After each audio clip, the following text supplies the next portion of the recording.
Story 1. At a hotel bar, a man would not leave me alone despite my efforts to ignore him. I asked him, politely and then more firmly, to leave me alone. He kept trying to touch me and insisted I would go to his room with him. He had a strange, angry edge. I gave the bartender a help me look and said I needed to talk to him about my tab and asked if he could handle it after the bar closed in 5 minutes. He said give me a minute, made a phone call, and then said they could help me at the front desk. Meanwhile, the man would not leave me. He kept holding on and talking to me. As I left, he tried to kiss me and pull me close. I told him I had business at the front desk and walked there. About 3 employees were at the desk. I said the bartender said they could help me with my tab.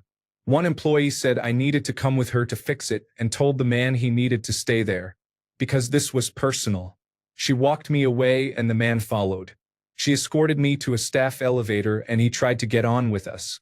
She told him to leave us alone just as a male employee approached him and the elevator door closed. The employee walked me to my room and stayed until I had it locked. I have had men hit on me before and occasionally still do, but never anything like this. I wrote a long email to the hotel corporate office and to the hotel about the bartender and the 2 employees because they helped me above and beyond. The man really frightened me and I have been loyal to that hotel chain ever since. Story 2. The opposite happened to me. A much older man wouldn't stop talking to me when I was in my mid-20s. I was shy and tried to be polite, but I was visibly upset. A female bartender came up and asked if he was bothering me. I nervously chuckled, said, "Yeah, kind of," and gave her a look. The bartender laughed and told him to leave me alone in a joking voice, then walked away. He said I was rude, left, returned, and bothered me a few more times. A couple of days later, a friend who frequented the bar told me the bartender had told him my story. He said I had hurt the older man's feelings and that the bartender didn't appreciate it because he was kind of kooky, irregular, and meant no harm. I don't go to that bar anymore. Story 3. Another time I was in a bar in the States. I had been a regular there for a while and knew the bar staff. A new guy came in and started hitting on the bartender. At first she played along, so I ignored it. Time passed, and as he prepared to leave, he became more and more aggressive with his advances. He wanted her number, but she gave excuses like my phone is broken and eventually said, "Look, enough, no." At this point, I paid attention. He said she was just shy and that she would like it. She got upset and asked him to leave. I told him he should leave. He ignored me and kept trying to smooth things over with her. The manager, who is also a woman, told him he needed to leave. I told him to leave now. By this time, a group of 3 construction workers had gotten up and come over to the bar. They told him he needed to pay and leave right away, or they would handle it themselves. He decided to pay and leave. The manager gave us all a round of free drinks. He came in again the next day when the owner was there. The owner called the police and had him trespassed. Story 4. It was not a safe word per se, but my mother and a friend went to a bar, and a man mugged the friend outside. She returned with her purse torn and holding a shoe. A male friend called to the owner, who announced the code phrase "woman down," and several men stood and went outside to search for the attacker. It turned out that a few years earlier a woman had been raped there. After that, the owner established a code phrase with the regulars to use if a woman was attacked. The place looked like a dive bar at first glance, but the owner was a serious gentleman and did not allow cursing. Story 5. A bar called 911 after they ejected a man who was making a woman uncomfortable. He stood outside the bar and said he was waiting for her until she came out. He started following her and told people they were together. I had to stand with him while the woman and her friends got into a car. He tried to stand very close to get the address. I told the driver the address but gave the address of the jail, which many taxi drivers know, and he seemed to get the hint. The man later tried to complain that we had unlawfully detained him so he could not get the girl's phone number and address. Yes, that is what we did. Move along. For clarification, I responded to the 911 call. I am a police officer. Story 6. I have actually had a stranger use me to escape before. I was at a local bar with a bunch of friends when, out of nowhere, a girl walked over, sat on my lap and, with clenched teeth and a smile, said, "Pretend to know me." I laughed and loudly said, "Hey you, where did you wander off to?" Thankfully my friends picked up on it, because within 10 seconds several of my female friends were chatting with her and standing between her and the man she had fled from. Afterward, I asked her what about me made her think I was a safe person to turn to. She said, "Because you are here with a bunch of women. To be honest, I thought you were gay." I laughed out loud. Edit. Holy crap. Well, there go my first Reddit Silver and Gold awards. You all are awesome. Story 7. I am a bouncer in a nightclub. There are no designated drink safe words, but we actively watch for situations that seem suspicious. If a woman is leaving with a man and she looks too intoxicated to stand, I will take her aside and ask his name and how she knows him. If she has obviously been drugged, I will call the police. If she is scared or needs help getting away from a bad situation, I will call her a taxi and walk her to it. I will also tell the man that I need to see his identification, saying his entry stamp is not the correct one. If I see it, I will photograph it, pass the image to the police, and ban him for life from our club. We have built a reputation as the safest nightclub in the area, which draws large crowds, especially women. Focusing on safety has greatly helped our business. Story 8. In 2012, I was at a nude beach in Toronto. A random 60-year-old man approached me.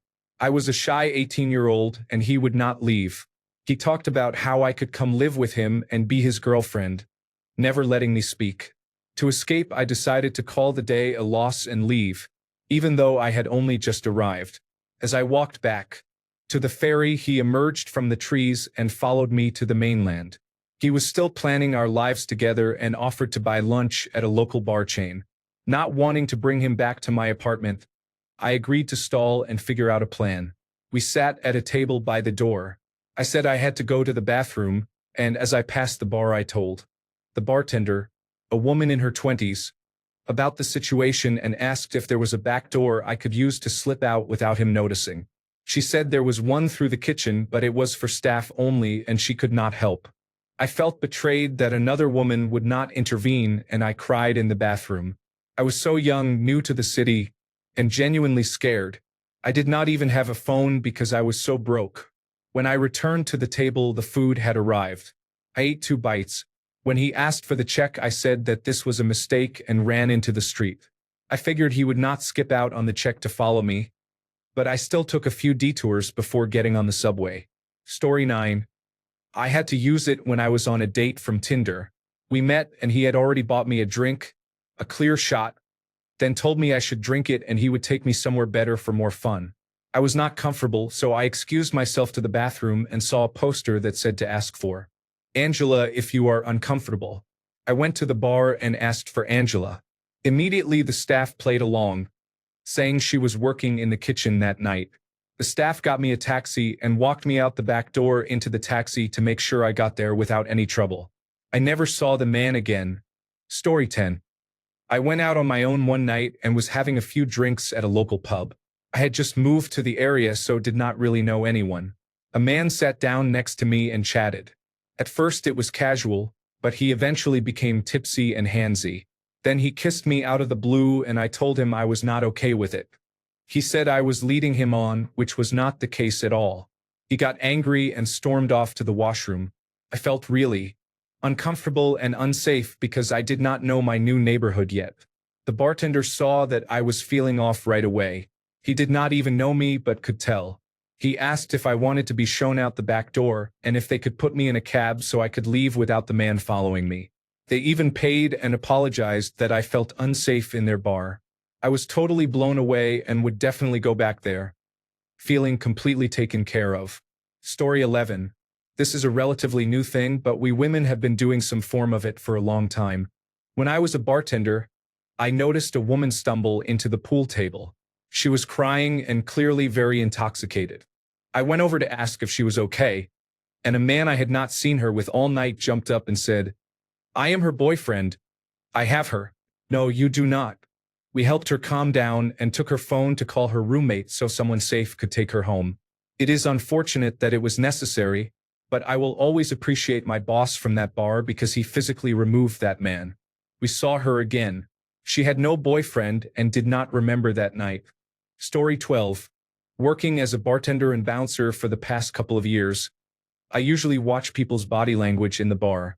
If someone looks like they need a quick escape, I approach and pretend I am an old friend who has not seen them in a while. If they do not need help, I excuse myself by saying they looked like a friend.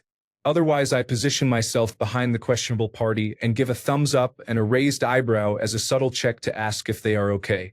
Thank you to the people who commented on this, and thank you to whoever gave me the award. That was very kind. Story 13. My university town had the highest incidence of sexual assault for 5 years in a row. The school and community took it seriously and implemented procedures throughout the area. I asked my friend, who was a bouncer at my favorite bar or club, what happens when a woman orders a drink. He said it changes week to week in the women's bathroom to confuse men when word gets out. Bartenders and staff will jump into action.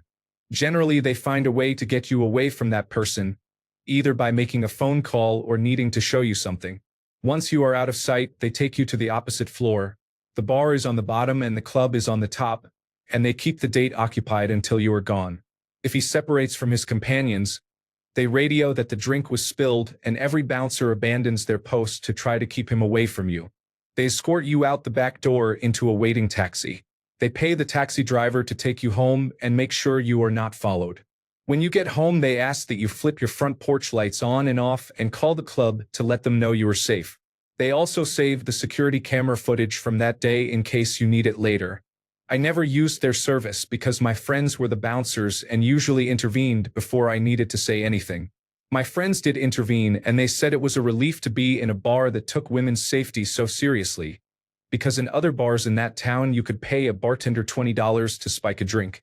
I learned the hard way to never accept a glass from someone who has their open palm over the glass. Some people really suck. Edit. I have received some direct messages about spiked drinks and the aftermath of dealing with it.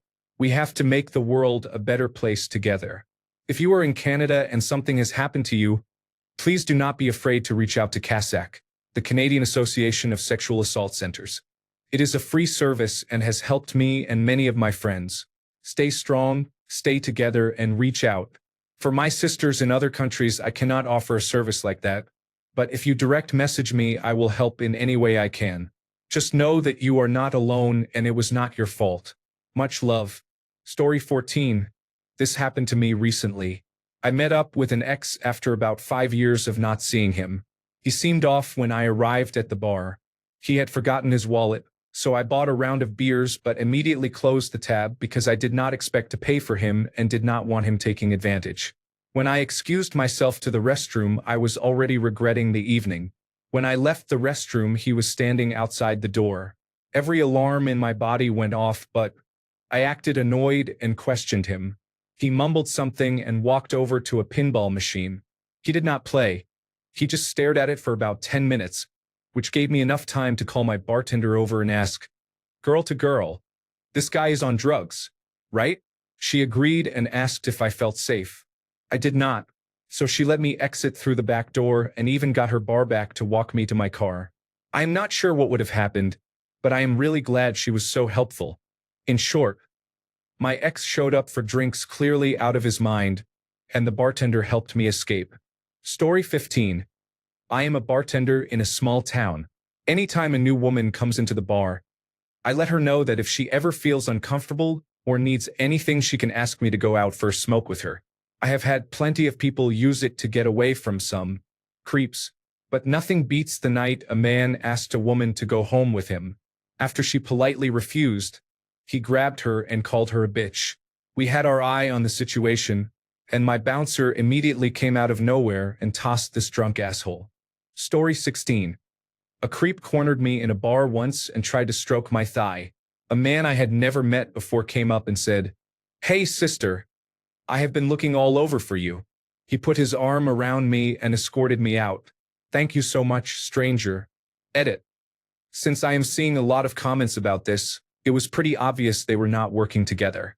The man who helped me walked over from a group of friends, all college-aged, and the creep was in his 50s. When I say he escorted me out, he only walked me to the door of the bar. Story 17. Semi-related, but I was out at the campus pub for a show and had been there earlier celebrating our last exam with friends. A guy who had been at a nearby table trying to chat us up was still there with his buddies. He was drunker and bolder, and he cornered me when my friend went to the bathroom.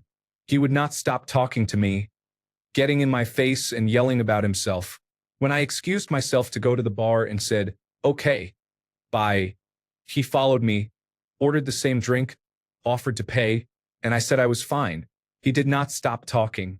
I must have looked very angry because the bartender came over and said, "Hey, you were here earlier, right? Give us a second. I need to speak with her about her tab." The man left, and the bartender told me I looked distressed and asked if I was okay. I said I was fine, but that he was in my personal space and would not leave. The bartender said that if he did not stop, I should come back and order a whiskey lemon, security would be notified, and he would walk me back to my car if needed. We moved tables, and I think the man got too drunk to stand and left not long after. I was so relieved the bartender was watching out for me. I'm not one for confrontation, and it felt much safer to be able to leave with someone having my back. Story 18. I am going to ask at work tomorrow if we could install a safeword drink policy at the bar. That would be such a great idea. Edit. Rest in peace, my inbox. I suggested it to one of the managers and a couple of others today, and they like the idea. The next step is getting our general manager to implement it. Story 19. Not exactly a safe word drink, but some strip clubs have an alcohol-free code phrase for dancers who do not want to get drunk and do not want to refuse drinks. For example, ordering an extra lime wedge. The patron is still charged for a normal drink, so he is none the wiser. Story 20. Not exactly the question, but where I live we once had an epidemic of pickup artists on every corner. One man was extremely persistent and would not take no for an answer. When I told him I had a boyfriend, he would not let me leave and insisted I give him a friend's number. Thank God, a kind woman noticed what was happening and came up to us saying, "There you are. We have been looking for you. Come on. Let us go. The show is about to start." She got me away from him, and I was so thankful. To anyone out there, please do not ever do that. It is repulsive and frightening behavior. Story 21. I'm a straight guy. Once a woman rescued me from an uncomfortable situation. I was at a bar with a couple of friends. Two women sitting in front of us, whom none of us were interested in or had spoken to, started trying to chat us up. When asked what I did for a living, I said I was a garbage man and had kids, hoping that would be enough to make them move on. It was not. I must have been giving the look that said get me out of here when a woman I had never met walked by, said she had not seen me in forever, and gave me a big hug. She saw I was very uncomfortable and stepped in to rescue me. I repaid her kindness with drinks, and we met later for a movie. Since then, I have paid more attention to the signs and would help a stranger if needed. Story 22. This is a close but not quite situation, but it may get attention because of the lack of legitimate responses. A man I was with was very adamant that I keep up with him drinking. He would drag me to the bar and order for me, then egg me on to drink faster. I did not want to be drunk with him. He ordered me a vodka soda and I kept a slightly pained look on my face, hoping to catch the bartender's attention. When the man looked my way, I widened my eyes just a little and subtly shook my head no. I watched him as he faked the vodka pour and filled my glass with what I presumed was soda water. It was not normally my drink of choice, so I was not sure what it was. It looked somewhat like flat lemon lime soda and he garnished it with a lime. He said cheers when he handed us our drinks. This continued for a while until the drunk man wanted to leave. The bartender told me that Megan was in the back and that I could go see her while he closed out the tab. I hovered near the restrooms, watched the bartender talk with the man for a while, and the man eventually left looking annoyed. When the coast was clear, I came out and thanked the bartender. He said it happens more than they care to admit, so I thought it was great that the staff noticed the little signs and helped me out. I guess during their conversation the bartender convinced the man that I did not seem into it and that he had already seen me leave. The man was very drunk, so he accepted that without further intervention. Story 23. This is about a grocery store I used to work for that had a safe word. The store did a lot of sponsorships, charities, community outreach, and so on, and in particular was a partner with a women's advocacy group. One product was never put on sale. If an employee was asked for the sale price of that item, another employee would distract the customer with a service issue, while the employee who needed help was escorted to the store office through the back room. Story 24. It was a rough crowd. A couple came in. The woman had smeared makeup and both looked very angry. She whispered to the bartender that he had been hitting her outside. We called the police and took her to the back while the man sat there dumbfounded. Officers arrived and put him in handcuffs as he denied everything. The manager retrieved the side camera video. After she played it, the officers came back, released him, and handcuffed her. She had tried to stab him outside and had broken his windshield. Great night, and he drank free for the rest of the night. Story 25. This may not answer your question, but nobody else was answering. One time I was dancing at a gay club. I am a woman, and a man kept following me around the dance floor. He would work his way up to me, start grinding, put his hands where they were not wanted, and try to press himself against me. When I moved to a different part of the floor, he would show up a few minutes later doing the same thing.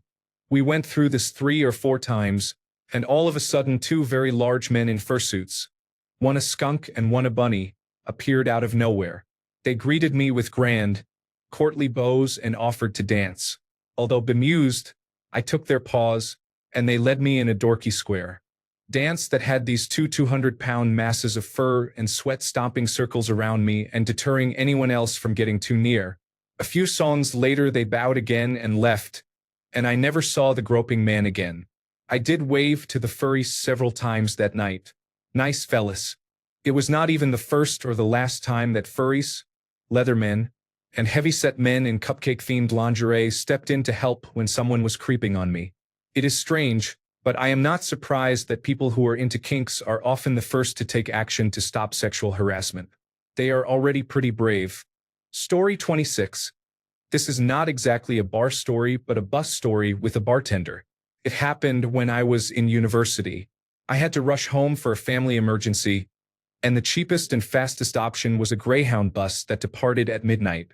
It was a 4.5-hour ride from point A to point B downtown. I sat alone. The bus was not very full.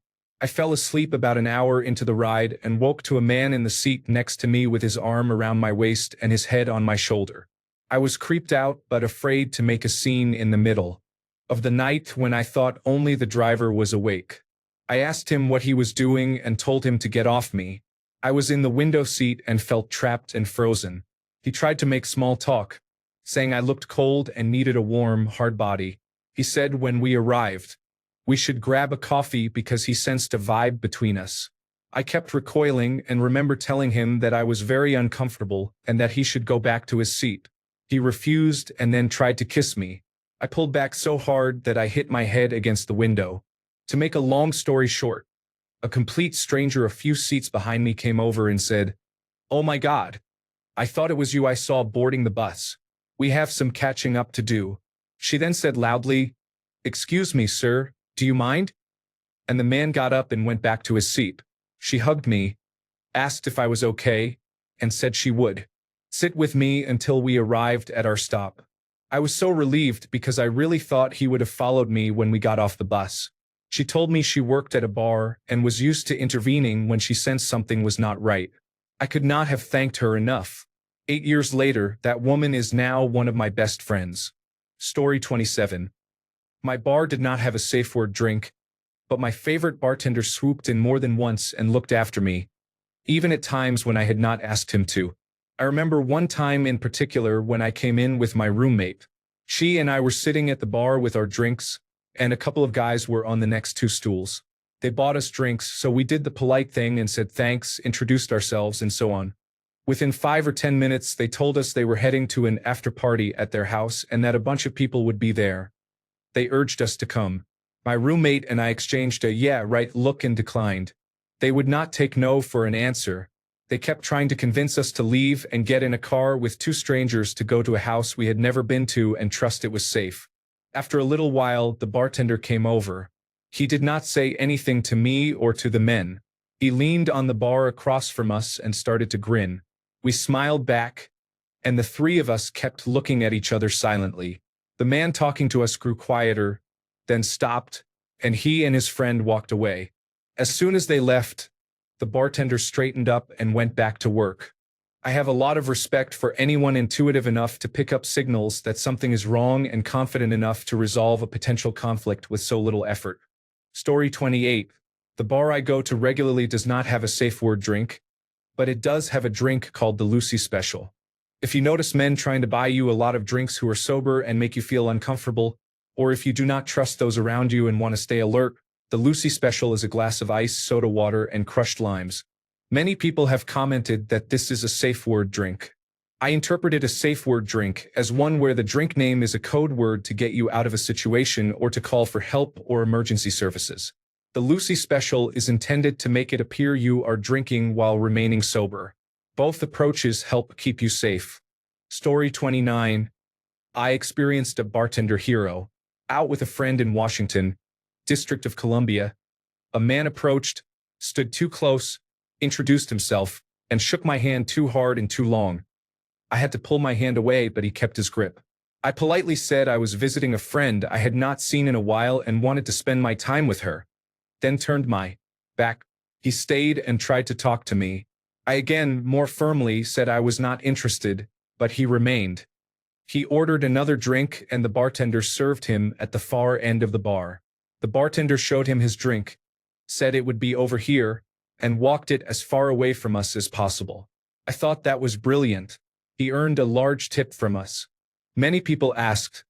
The bar was the Dubliner in Washington, District of Columbia, near Capitol Hill. If you have not been there, go. Not just because of the attentive and smart bartenders, but for the Smithwick's and Guinness burgers. Aside from that one incident, I have met a lot of cool people there. Story 30. I don't know about safe word drinks, but once in my early 20s I went on a date with a guy I didn't know well who seemed fairly normal. About 2 drinks in he started giving off creep vibes. He said he loved how young I looked. At one point he literally said, "You look barely old enough to have your period." I made eye contact with the bartender behind me and mouthed, "Help." She came over and asked if I had been in recently because there was a scarf in Lost and found that might belong to me. I walked with her to an employee room and explained the situation. She stayed with me while the bouncer escorted him out. Later, the same bouncer walked me to my car. Story 31. My mother told me a story about a man she went on a date with from a Middle Eastern country in the late 1970s or early 1980s. They went to a nice restaurant, all dressed up, and he started talking about how he was from a super rich family and how he was basically a Saudi prince. He said he would fly her home that night and make her his princess, or words to that effect, and red flags went up for her.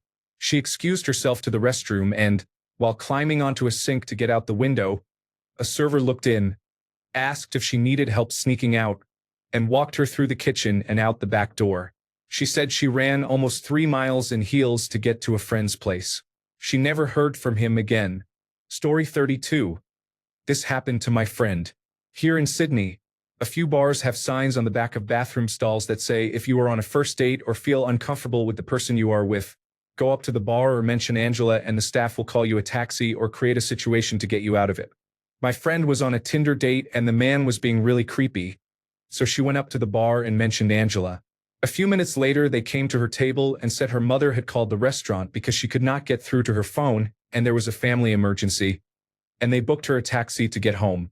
Here is an article about it on the Australian Broadcasting Corporation website. Story 33. This is not exactly what you asked for, but it involves a major creep. I was at a bar alone late at night when a man would not leave me alone. The bartender intervened, claimed to be my husband, gathered my things, took them to the other side of the bar, and the other bartender escorted the man out. They had me wait for a while after he left, then they got me a ride home to be safe. 3 years later, the bartender who pretended to be my husband is my actual husband. Edit. My husband just got home from work and we are lying in bed reading all the comments and loving them. Glad you enjoyed our story. Story 34. I used to be a bartender at a tap house or club. While we did not have a secret drink, if a man ordered a drink for a woman, and she seemed uncomfortable or very drunk, we would address her and ask, "What would you like, ma'am?" This usually gave the woman a chance to signal how she felt about the man, and we would alert the bouncer. One night, a woman who was visibly intoxicated to the point of passing out stumbled up to the bar. A man who seemed to be forcing conversation with her approached right behind her. He came out of nowhere and seemed almost sober. He ordered shots for himself and the woman, so I turned to her and asked, "What would you like, ma'am?" She blurted out, "Not this fucking loser." She and I started talking until the man became visibly upset and left with his single shot in a plastic cup. As soon as he was out of sight, the woman straightened up and said, "Thanks. I was sure if I acted drunk someone else would have gotten me away from him." Story 35. Today I learned there is something called a safe word drink. As a 57-year-old married man, I would be surprised if it were ever useful to me directly, but I have grandchildren to inform. Story 36. How the heck do you know what the safe word drink is at the bar? Story 37. I went to a late-night sushi place with an old friend who was going through a rough patch. He showed up drunk and ordered a huge bottle of sake. He poured us both glass after glass while we were waiting for the food. He then began professing his love for me and rubbed my upper thigh. I was far out of my comfort zone, almost entirely alone at the restaurant at 1 or 2 a.m., and I had not even received the food. I panicked because I knew I would get too drunk to leave comfortably if I kept drinking. We had a tea pitcher at the table, so I started dumping the shots into it when he looked away. Our server noticed and made eye contact with me. He began coming to the table often to stand between us and pick up dishes. He brought a second tea pitcher and placed it beside me so I could drink something else. He also went outside to take something to the dumpster when we were leaving. It was not much, but it helped when there was no easy way out. Story 38. I ordered a Manhattan. The bartender told me I had a call on the phone at the end of the bar. I went over and looked for a phone but couldn't find one. He then asked if I needed a cab and said I could wait out back for it to arrive. I had no idea what was going on. After exchanging quizzical looks, he explained that a Manhattan is the safe drink. He said I was the first person in years to order one at that bar. Story 39. Not a safe word, but I've had to discreetly ask a bartender to help me get out of a bad situation while the man was in the bathroom once. I was waiting for the elevated train at the Diversey stop in Chicago around 10 p.m. on a weeknight around 2013. My phone battery was dead. I got up to the platform and there was a man on the phone ranting and crying. He looked like an aging punk rocker wearing a jacket with patches and chains and appeared to be in his mid to late 30s. He seemed tweaked with jittery movements and expressions. We were the only two people up there with no train in sight, so I tried to keep my distance. After about 10 minutes, I saw the train and the man moved toward me, still crying and now ranting to me. It sounded like he had been dumped. I said I was sorry. He asked if I could go somewhere and talk to him. I said I was sorry, but I needed to go home. The train was getting closer. He began begging me to go somewhere with him to talk. And I said no, I really needed to go home. Just before the train arrived, he leaned in and said, "I can fucking kill you," and laughed. I felt he was implying he might push me into the train, but part of me wanted to believe he was making a bad joke. I said, "Okay, let's go to a nearby bar that was very close to the train." I figured I'd be safer at street level and in a bar, so I went in and tried to act normal. The man immediately started drinking hard liquor and behaved extremely fidgety and jittery. It seemed like he was trying to say things to make me uncomfortable and nervous. He wanted to play psychological games meant to make me feel like he knew me better than I knew myself. I do not know how else to explain it. I will not get into every detail, but for example, I pretended I was receiving a phone call, and he told me he knew I was not and pushed my phone down. He then claimed he used to be an attorney but had been disbarred because he had killed someone. I told him I was an attorney, which was true, and he spoke easily about things an average person would not have known, making me wonder how he knew that information. He asked if I wanted to know how he had killed the man, and I said no, that I was sure it had been deserved or self-defense and that things happen. I tried to downplay it and seem sympathetic. He made a gun with his hand, pointed it at me and said, "I shot him." I tried to downplay it. He then shouted, "Just kidding," but moments later said, "Actually, I smashed his head into a table," and demonstrated how he had done it and described the circumstances. So the "just kidding" was not about killing someone. It was about how he had done it. I downplayed it again. At some point, he gave me his full name. He finally got up to use the bathroom, and I ran to the bartender and said, "I don't have time to explain, but I need you to help me get out of this. Please hail a cab and make sure I get in it." The man had been very weird and aggressive with the bartender earlier, so I felt the bartender would not doubt me. The man came out of the bathroom, saw me talking to the bartender, and became even weirder and possessive. I said I needed to go, while the bartender, a large man, stepped between us and said, "Okay, time to go home, buddy." The man followed me outside screaming that I would regret this. He tried to follow me into my cab while the bartender held him back until I left. When I got home, I was extremely shaken and searched his name and found his mugshot. I do not think it was for murder, but it was definitely him. He was distinctive looking. My husband encouraged me to report it to the police, but I had a work trip early the next day. I asked a colleague who was a former Chicago Police Department officer whether I should have reported it, and he shrugged and said that since I had willingly gone with him, it would look bad for me. Summary: I had to ask a bartender to help me after being quasi-kidnapped at the elevated train by a person who threatened me and said he had killed someone before. Story 40. I was on the receiving end of something strange that belongs here. A group of friends who had just finished their work shifts went to a local dive bar. One of the women from work tagged along and had some shots with us. After 3 or 4 shots, she said the chocolate cake shot was amazing and that she could not even feel the alcohol. She said she had not eaten anything all day, so this was like food, right? She then continued to drink until she could not walk. The 3 of us had to carry her to the car and spent the whole night making sure she did not die. It was the worst drinking experience ever. The bartender looked at us as we walked out the door as if we were fucking scumbags.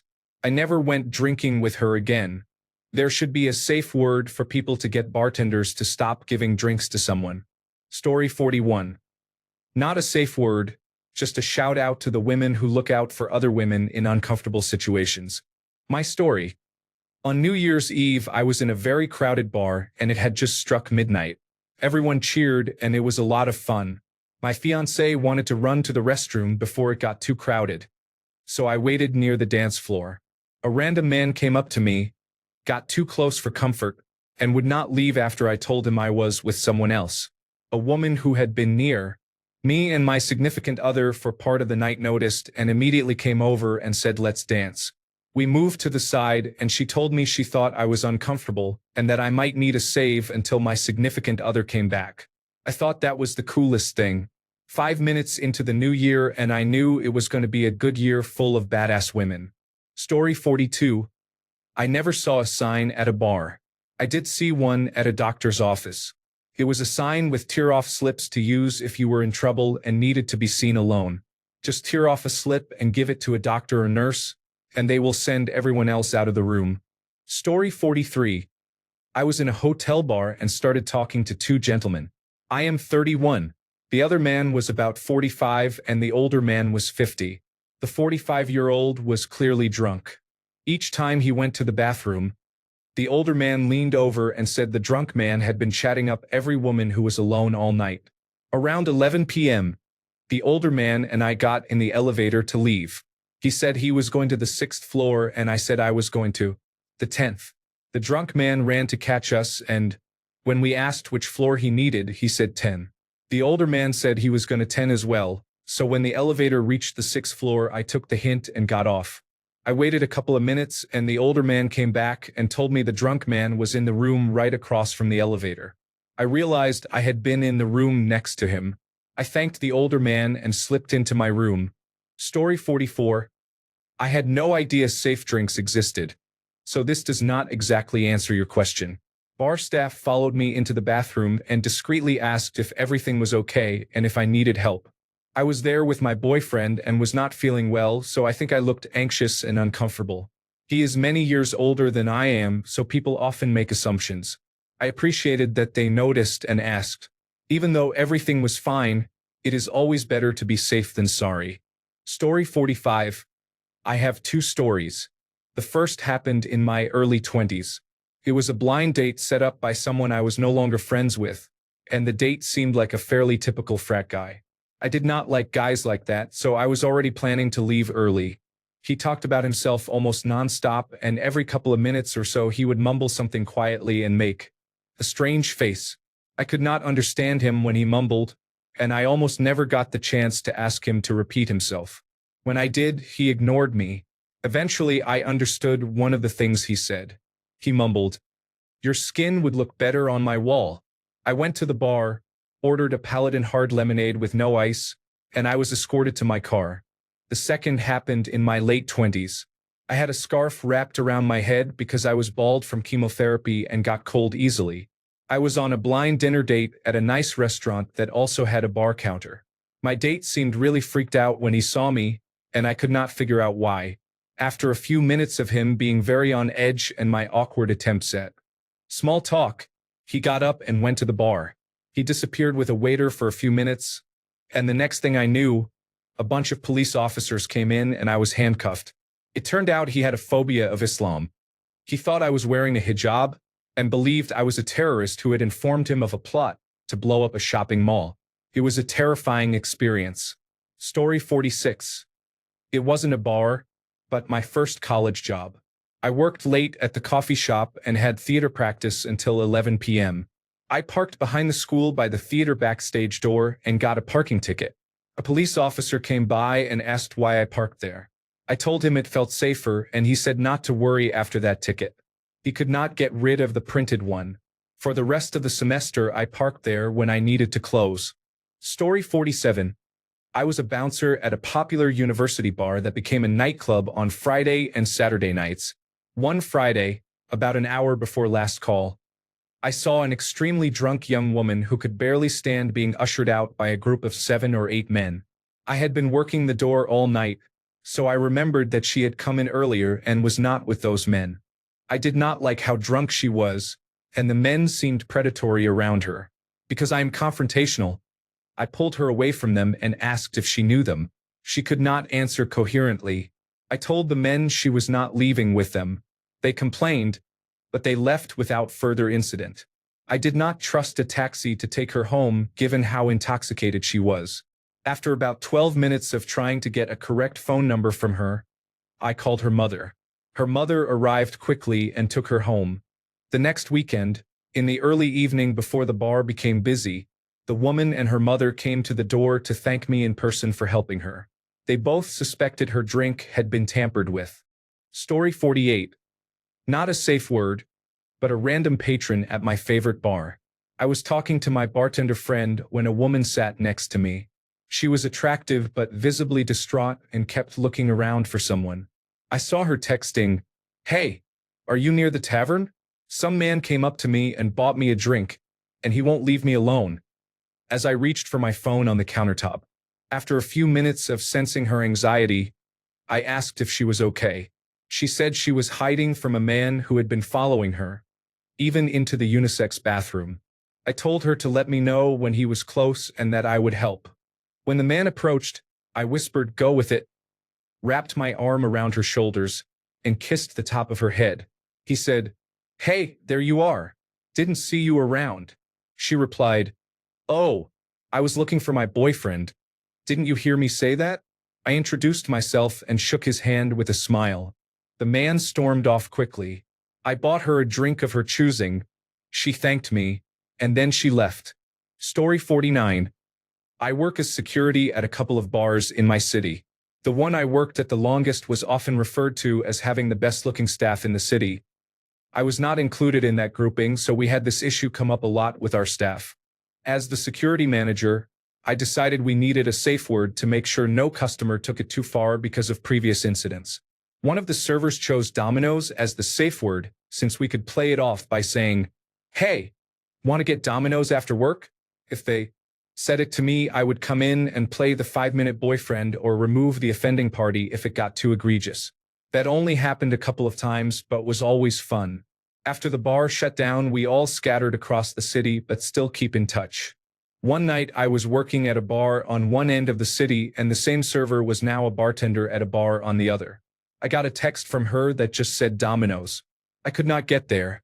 So I let her know and asked what was going on. She explained there was a creepy guy at her bar and it was only him and her in the building. He was getting more aggressive and was practically begging me to get there. Thankfully, there was a bar I used to work at about a block away from her, so I texted one of the guys there to see if he could go check on her. He was the first person who came to mind once I realized I couldn't personally help, so it was nice he was so close. Tiny by bouncer standards, absolutely terrifying human being, one of my favorite people. He got there. The creep apparently swung on him for talking to his girl, and he removed the creep from the property. I asked for details, but neither of them would tell me the full story. I want to press the issue, but I also don't want to be an accessory after the fact. As far as I know, he and the bartender are together now, which is awesome, modern-day Romeo and Juliet. Story 50. Even if this thread did not receive many relevant answers, the attention it brought to the concept is valuable. I am from Germany and I am not aware of anything this subtle. I have worked in bars extensively over the last 10 years and I will definitely speak with my former managers about a safe drink. Thanks a bunch for sticking around till the end of the video. Remember to subscribe and until next time, stay awesome and goodbye.